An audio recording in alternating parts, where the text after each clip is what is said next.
Quran was sent to mankind to guide us all the way to the day where we'll be asked what we did in our life to make it that way. So we need to be ready and prepared. Bismillah ar-Rahman ar-Rahim. Alhamdulillah wa salatu wa salam ala Rasulillahi sallallahu alayhi wa sallam. Allahumma alimna ma yanfa'na wa anfa'na bima lamtana wa zidna ilman. Dear brothers, dear sisters, dear viewers, welcome to another episode of Sunnah Style. It is the fourth episode in the series entitled Losing My Faith, and it deals specifically with people leaving Islam. Now, if you're just new to Sunnah Style, what are we talking about? This show is specifically catered for the youth, but also, extending to the whole ummah, to be able to bridge the gap between the different sectors of the ummah, and to be able specifically to protect the youth, to instill in the youth a love of Islam, a love of the Sunnah of the Prophet, to follow that Sunnah style, so they can be the future leaders of this ummah in this time, the 21st century, which is such a hard time, surrounded by so much fitna everywhere. We talked about music and the influence, the negative influences. We talked about Hollywood culture, pop culture, so many things that are against us. They're fighting against us. They are trying to change us, trying to remove from us those ethics, those morals that have been instilled and taught to us from Allah subhanahu wa ta'ala through the Quran, through the Prophet sallallahu alaihi wasallam, to his Sunnah. And we need to empower the youth. So in this episode, again, we will, final episode, strong episode inshallah. Make sure you call your friends, you tell your friends to watch Sunnah Style. We talked about so many issues of how these Christian missionaries, how these people who are deceiving the youth, what kind of techniques do they use, what kind of lingo do they use, what kind of language, what kind of terms that they take our terms and they try to make it seem like, they're very close to us and they're our friends and they want to love us and they want to help us. Subhanallah.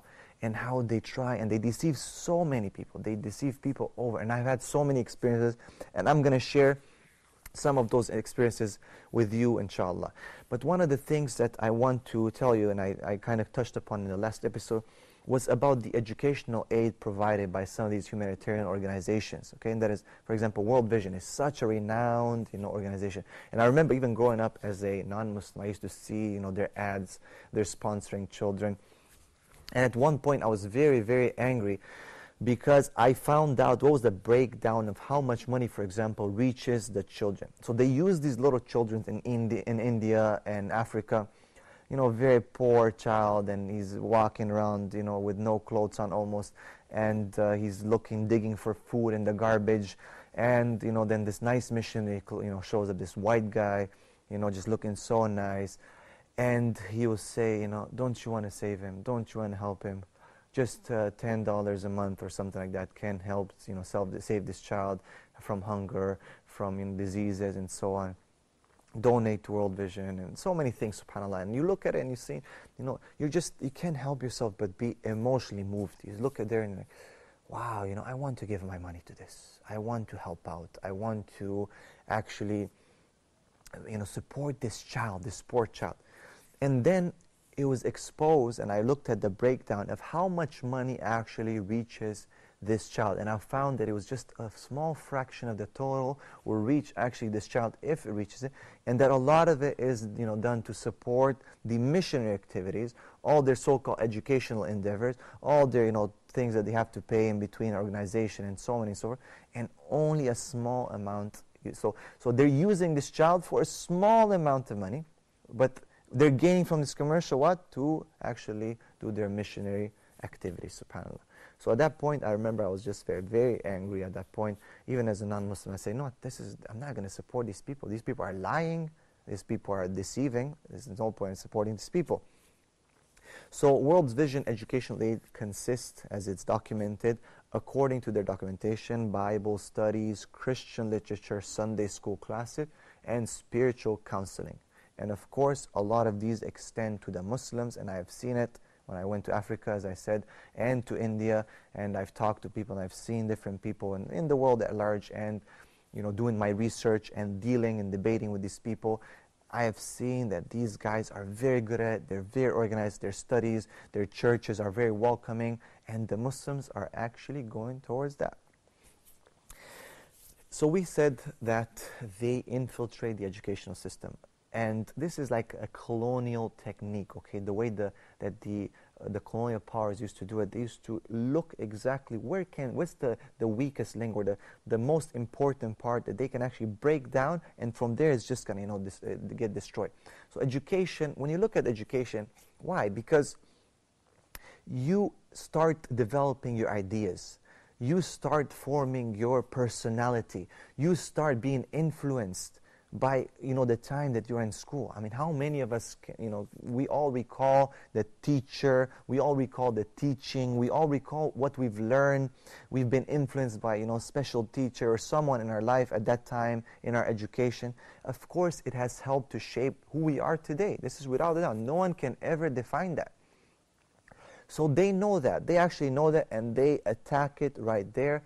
They change the language. And this is one of the things that they've taken out the Arabic from many countries and changed the language and made it, first they will say, we'll make it bilingual, and then slowly, because the other language will take precedence because of the power and the pressure that's being put on the government. The other language take precedence, and the language of the people, specifically the Arabic, will go weaker and weaker and weaker. So what will happen? The students, the children, the youth will not be able to study in that language.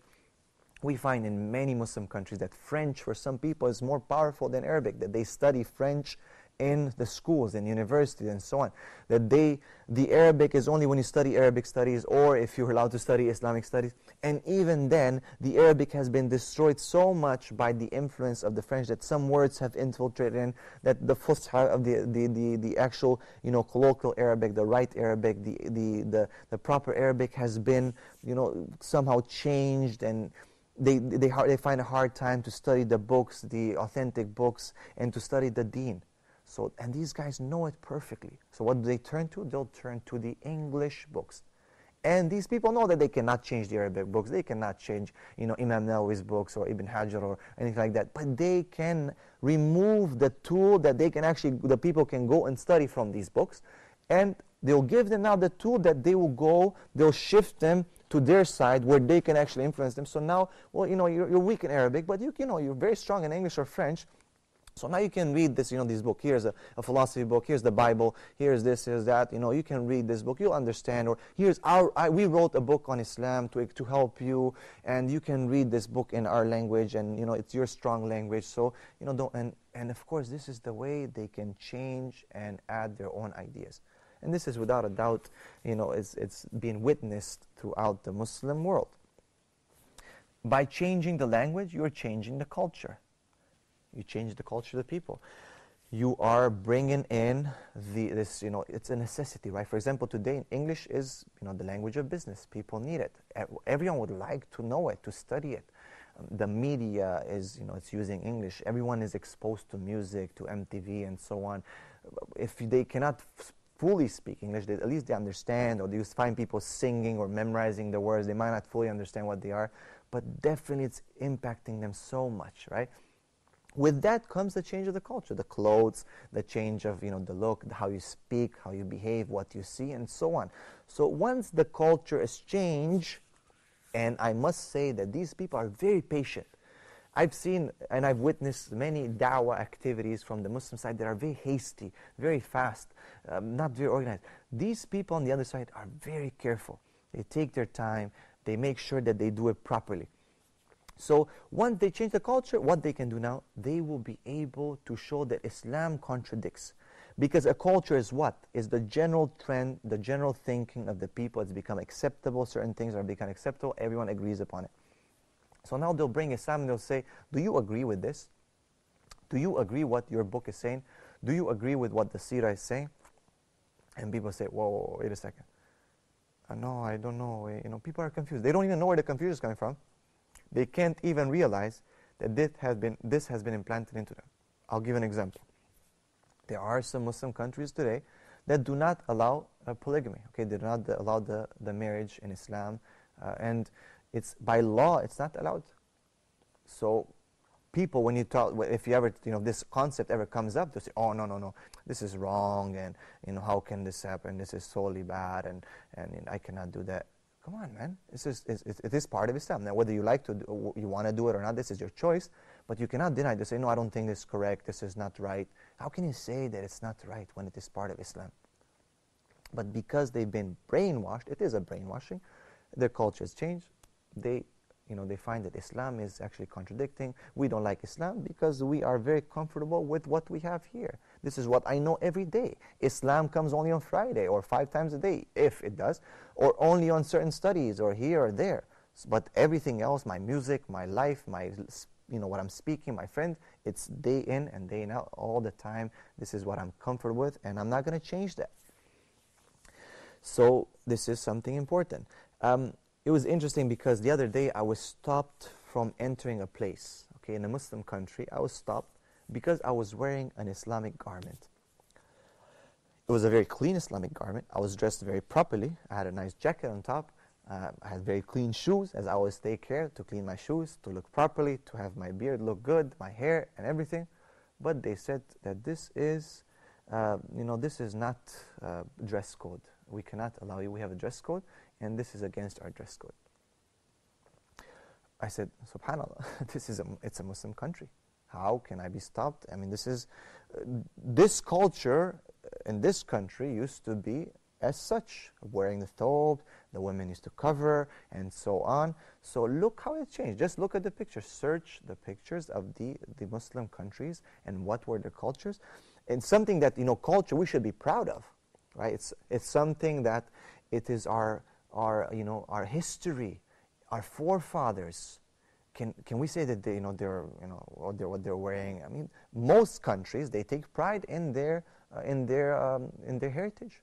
They have museums. They display what the people have worn before, what the people wore before, what they used to use, the tools and so on. It's museums. People come, see it, take pictures. They're very proud of it. If someone wears it, for example, they'll be, oh yeah, this is such a cool thing. It's a special occasion or something. But for this, it was like, no, it's against dress code. Were I to wear tight jeans or tight pants or some kind of tight shirt, muscle shirt or something like that, or wear inappropriate, Islamic inappropriate, they'll say, yeah, tafaddal, yani, this is, go ahead, please, you're welcome. Yani. But not if I'm wearing an Islamic garment. And were it to be a woman, for example, showing her beauty and showing her body parts, I'm sure that they would have no problem with allowing her to come in. They wouldn't say that this is a dress code, violation.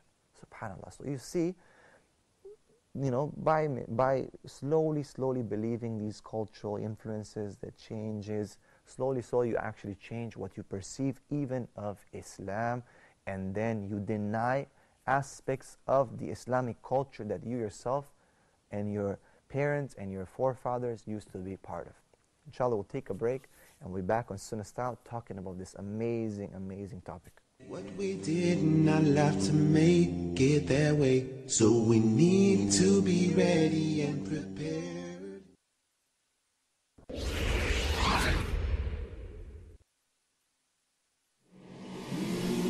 Ramadan is here.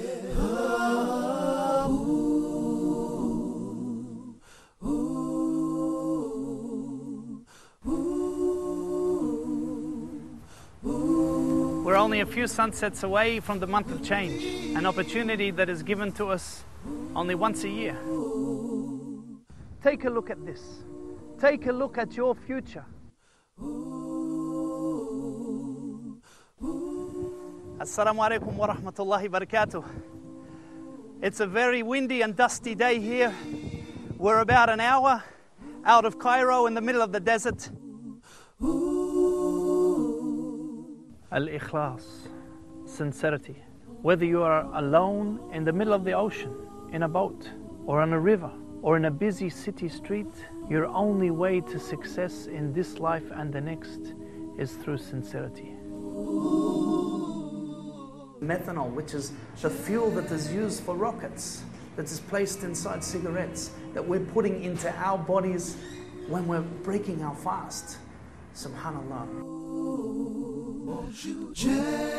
Together, let's plant the seeds of change. Ooh, seeds of change. We did not have to make it that way, so we need to be ready and prepared. Bismillah ar-Rahman ar-Rahim. Welcome back, Sunnah Style. We are talking about losing my faith, an amazing topic, speaking about the people who are leaving Islam, why they're leaving Islam, what are the influences, what are the issues, what are the reasons, how people are deceiving the Muslim Ummah, how we should guard ourselves against this evil that is spreading so fast, and what can we do, practical issues and tips, inshallah, we'll take.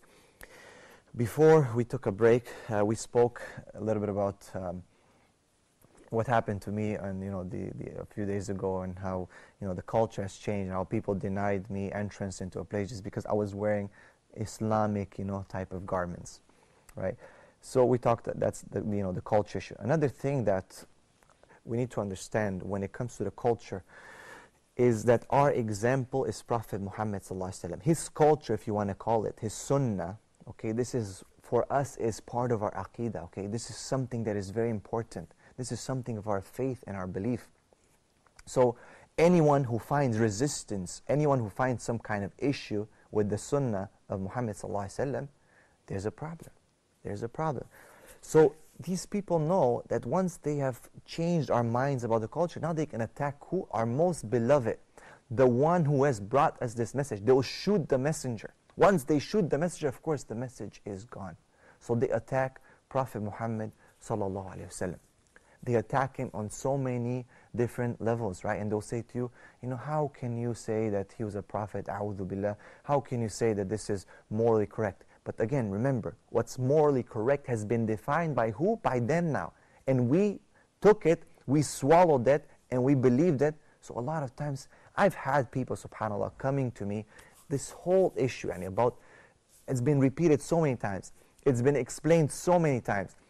It's been shown from their own statistics, from their own issues, and still people cannot come to terms with this, about the marriage of Prophet ﷺ to Aisha, right? It's such a cultural issue, such a misalignment, such a thing, such a big problem that Muslims themselves today will say, I don't think these ahadith are authentic. I don't think, you are not authentic, subhanAllah, if someone says like that without any kind of understanding of what is an authentic hadith, or, just from desire, just from shame.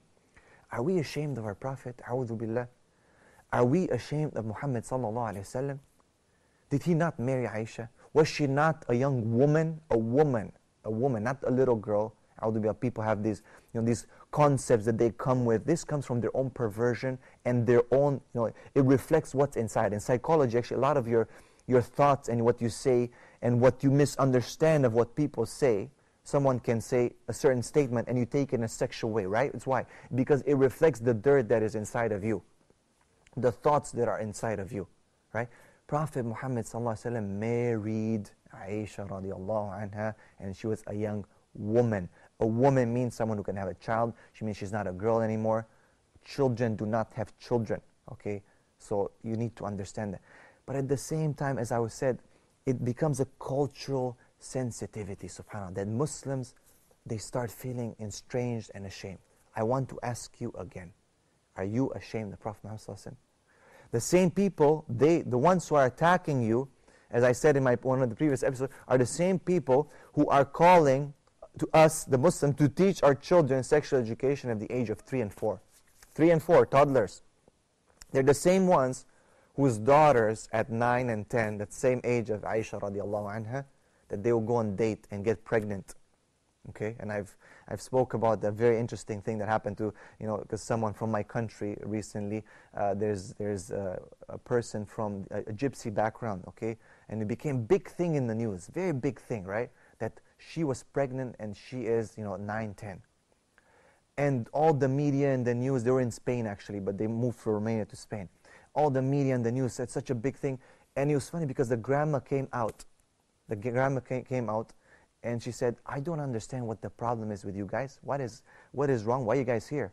This is very normal in our culture. And she shut them out. So we need to understand.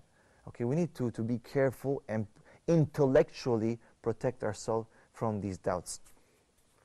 Now, Do we misunderstand things? I mean, am I misunderstanding things here? You might be like, you have so many, episodes and you talk so much about it. Do you exaggerate things? I mean, let us look at, Hani, what does Islam say, okay, about, for example, haram and halal, okay? Is committing zina not haram? Yes, it is haram. The culture that they're trying to give us to change us, they're saying it's halal, it's okay, it is personal freedom. So just a simple thing. Is shirk allowed in Islam? It's not. What they're trying to bring us, they're saying it's okay. And Father, Son, Son, Father, Holy Ghost, same thing, man. It's all good, So be rational. Guard your mind, guard your intellect from these people, subhanAllah. A lot of times, because people might say, well, you're attacking, which culture are you referring to? What do you, I was reading something interesting from a pastor by the name of Pastor Tabiti, okay? And he says that, the Muslims actually misunderstand, our culture, the Christian culture, and they actually, they kind of confuse it with Western culture. I said, you're wrong, Pastor Tabiti, he is wrong. Why? Because Christian culture is Western culture, and Western culture is Christian culture. If you follow the history, if you follow all the... Why? It's very simple. It's an issue of agreeing. Now, people say on a personal level, I don't agree. But if you look at it, they do, okay? They agree to many things that the Muslims consider haram, okay? What do they agree with? They agree with dating. They agree with, being alone with a woman or a man. They agree in some cases homosexuality. Now, in Christianity, within the Christian church, you can have homosexual pastors. You can have, lesbian women. There's many things. And they say, well, Jesus loves everyone. And recently I was speaking to a friend of mine, a colleague, and just kind of, giving him some explanation of Islam. And we talked, and he said, you know what, man, I find some issues in your religion, and I find some issues in my religion. And I said, how is that? He said, God demarcates people. And I think God, Jesus and God, they love everyone. And I don't think, that, these people will be, forgotten. And I said, listen, God does demarcate. I said, isn't there heaven and hell? He said, you know what, I think there's heaven, but hell, I'm not so sure about it. I was like, subhanAllah. And look how they're changing. Look how they're, agreeing with these type of philosophies and following their desires. So, how did Western culture and Christian culture mingle and mix and become? Well, it's very easy. Is that the Christians did not guard the message of God. The Christians did not pay attention to the laws of God. The Christians abandoned the laws of God, and at the same time they stood by and watched how the people who were more liberal, still considered maybe Christians, some not, some atheists, they started making a different group, and then they totally destroyed the concept of faith and everything, any kind of morality, and they just basically a hedonistic culture. Okay, so this is something that is very important to make the distinctions. I said Pastor Tabiti was totally wrong. The Christians have allowed the evil to spread. They have agreed to that, and of course, agreeing with it is like saying, hey, let it be. Mind your own business. I mind my own business. Faith is something personal. They say, it's in my heart. This is between me and God, and what everyone else does is their own thing. I know I'm saved, and that's it. Subhanallah. I want to give you now a few stories, and these are very sensitive things for me because they're personal stories and they happen to some of my friends. Now, I'm sure you'd like to hear more about people converting to Islam, and I can give you many stories. Alhamdulillah, there's many, many beautiful stories of people coming to Islam, and we hear them all the time. But we need to bring this to our attention.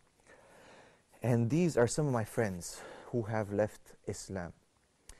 And I know that it's hard to hear, but they have.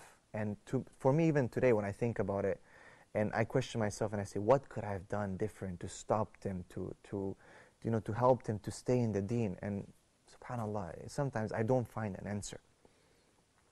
But I had a friend of mine who became Muslim. I remember when he took Shahada, when he actually came to me, and he said, I want to know about Islam. And I asked him, what's pushing you to come to Islam? He said, actually the Bible. He said, the Bible is pushing me to come to Islam. And I've studied the life of Malcolm X, and I found that, it's kind of pushed me towards Islam. And subhanAllah, when he first came to me, he was wearing a big cross, and, we sat down in university, and we're talking. I explained to him what is Islam. And he said to me, how do you become a Muslim? He said, I'm so convinced. He's like, how do you become a Muslim? I said, it's very easy, man. You just say, Ashhadu an la ilaha illallah, Ashhadu anna Muhammadan Rasulullah. And he said it. He, subhanAllah, later on down the road, left Islam. A few years after. Why? He was attacked by these people. His family attacked him.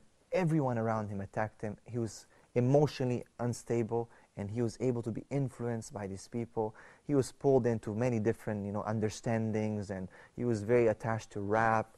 And now he was baptized in a church not too long ago. And it really, and emotionally, at one point, it was really, very heavy on me, because I'm the one who gave him shahada. I'm the one who explained to him, Islam. And I wasn't able to do anything for him, subhanAllah. And of course, this is Allah subhanahu wa ta'ala guides whom He wills. Another friend of mine, also very good, someone who used to pray in the first row, Fajr, subhanAllah. And he also, due to some intellectual doubts, left Islam. And I remember his mother, very staunch Christian, used to make spells on him. I used to send letters to the Vatican to pray for him. And he used to say that he used to wake up and sometimes, find her on top of him spraying holy water and all kinds of weird stuff. SubhanAllah, I kept warning him, please man, you need to make some changes. And Islam tells us about being good to our parents, but when these things happen, you might need to leave, or you might need to find a different alternative. And he didn't listen, and subhanAllah, he ended up being in the same position. Now, I want to close up with just a few advice, We need to face the reality. We need to educate ourselves. I had a course that I designed called Defense Against Disaster that goes on through all, I would say probably a very exhaustive course, goes through most of the attacks, or if not all the attacks that people have had against Islam, people have raised against Islam, objections. Because as I said, the doubt is very dangerous. One doubt can really take you out. So we need to devise these kind of courses. We need to support the people who are doing it. I'm not calling here to say, hey man, please come and support me and come, support me. This is not what it is. Anyone who is working for this should be supported. And we find that they're not. And we are struggling ourselves with our organization to find any kind of help for people to, to help us, whatever it be, translations, writing for us, or whatever it might be. So we need this. We need the workshop. I want to recommend to you again my site, icraa.org, which is iqra.org, with the academic articles responding to these. IERA, this is the association of Abdurrahim Green. It's a very good association that talks and helps train new Muslims and helps them be strong in their faith. This is something very important. And we need to be aware of what is happening around us. These points that I have raised, these organizations, how they work, what do they do, so that we can identify them. Our governments should not allow these people to come in our countries. We should have some kind of bodies to identify them and to stop them. We should have some kind of organization that is in charge of monitoring and making sure that these are not. Why? Because you have to understand, Muslims are on different levels. Not everyone can defend themselves, as I've shown you. And these people do not discriminate. They don't care where they're going to go to. If it's a 5-year-old child in Africa, if it's a 30-year-old doctor, whoever it is, they have a manual, they have a way to do it, they have set scenarios, and they train, and they are, as we said in their motto, that Muslims, it's your time, we're going to do it, whatever it takes. So we need to wake up, Muslims.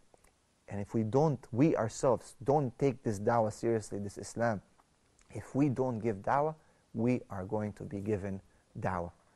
This was the final episode of Losing My Faith within the Sunnah Style. We ask Allah subhanahu wa ta'ala to keep our hearts on the deen. As the Prophet said, please remember this dua. Allahumma ya muqallib al-qulub, thabbit qalbi ala dinik. Oh Allah, you are the one who changes the hearts. Please keep my heart on your straight path. وجزاكم الله خير والسلام عليكم ورحمة الله وبركاته.